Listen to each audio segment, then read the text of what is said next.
దేవునికి స్తోత్రం. దేవుని ప్రజలందరికీ నా వందనాలు. రోమాపత్రిక 2వ అధ్యాయం 6వ వచనం చదువుకుందాం.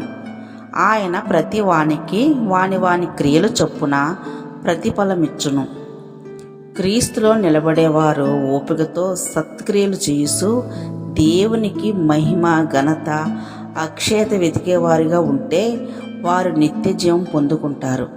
అయితే సత్యానికి లోబడక, అంటే దేవుని వాక్యమే సత్యం కాబట్టి వాక్యానికి లోబడక దుర్నీతికి, లోకానికి, పాపానికి పరుగులు తీస్తూ వాటికి లోబడే వారి మీదకి దేవుని ఉగ్రత, రౌద్రము సంభవిస్తుంది.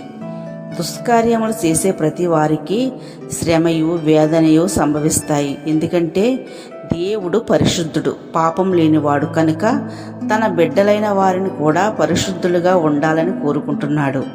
దేవుడు ప్రేమ స్వరూపి. ప్రేమ లేనివాడు ప్రభును చూడలేడు. ఆయన ఇచ్చిన 9 ఆజ్ఞల్లో మొదటిది ప్రేమ. కాబట్టి ఎదుటివారిని ప్రేమించే మనస్సు నీకు నాకు ఉండాలని దేవుడు కోరుకుంటున్నాడు. ఎందుకంటే ఆయన స్వరత్వమిచ్చి నిన్ను నన్ను కొన్నాడు. కాబట్టి దేవునికి విధేయత చూపించే పిల్లలుగా మనం ఉండాలి.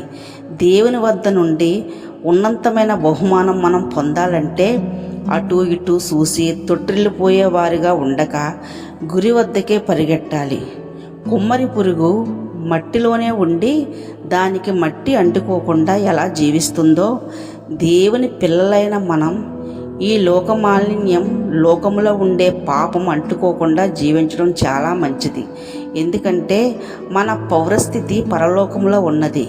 క్రీస్తు రాకడ వచ్చే వరకు దేవుని మనసు కలిగి విశ్వాసమనే డాలను పట్టుకొని జీవిస్తే మనకెంతో మేలు. కాబట్టి దేవుడు శాంతిని దయచేస్తాడు. ఎందుకంటే మనం ఇంకనూ పాపంలోనే ఉన్నప్పుడే మన కొరకు యేసు ప్రాణం పెట్టాడు. అపవాది సంఖ్యలను తెంచి విడుదలనిచ్చి మన ఆత్మ నరకములో పోకుండా కాపాడిన దేవుని పట్ల మనం ఎలా జీవిస్తున్నామో మనం పరీక్షించుకోవాలి. ప్రతి వారు వారి క్రియలను బట్టే ఫలం పొందుకుంటారు. అది మంచైనా సరే, చెడైనా సరే దానికి తగ్గ ఫలం పొందక మానరు. దేవుడు ప్రేమ స్వరూపి. ప్రేమ లేనివాడు దేవుని ఎరుగడు. దేవునికి మన పట్ల ఎంత ప్రేమ ఉందంటే క్రీస్తుతో పాటు మనలను కూడా పరలోకంలో కూర్చుండబెట్టాలని ఆశ కలిగి ఉన్నాడు. కాబట్టి మనం ఆయన యందు విశ్వాసం ద్వారా కృపచేతనే రక్షింపబడి ఉన్నాము.